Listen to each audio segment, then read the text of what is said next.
presented by Mathri Express Music.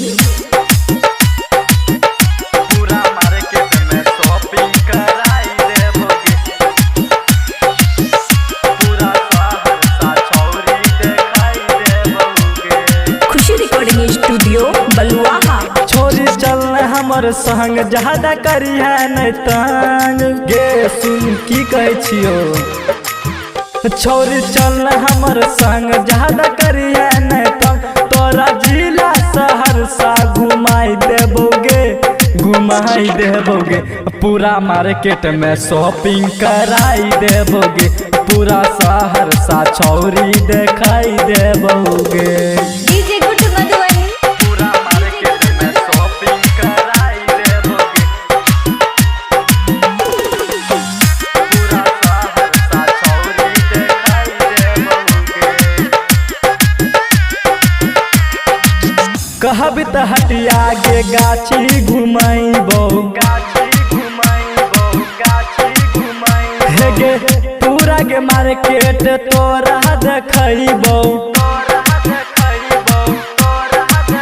कहब त हटिया गे गाछी घुमाइबो छौरी गे पूरा मार्केट देखइबो छौरी गे पूरा मार्केट देखइबो। छोरी तोरा हम चाउमीन खिलाई देबोगे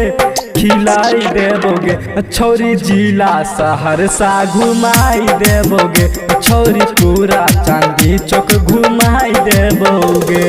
डीजे गुड्डू मधुबनी पूरा मार्केट में शॉपिंग कराई देबोगे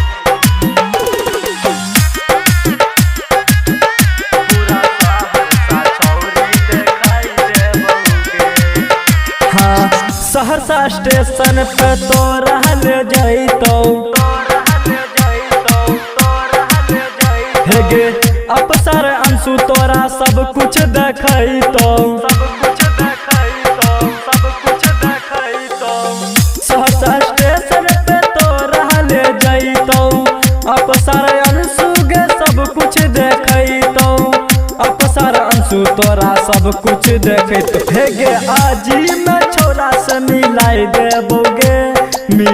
देबोगे छौरी पूरा मधेपुरा घुमाई देबोगे छौरी जिला सहरसा घुमाई देबोगे। बुझली कि नहीं गे। खुशी रिकॉर्डिंग स्टूडियो बलुआहा।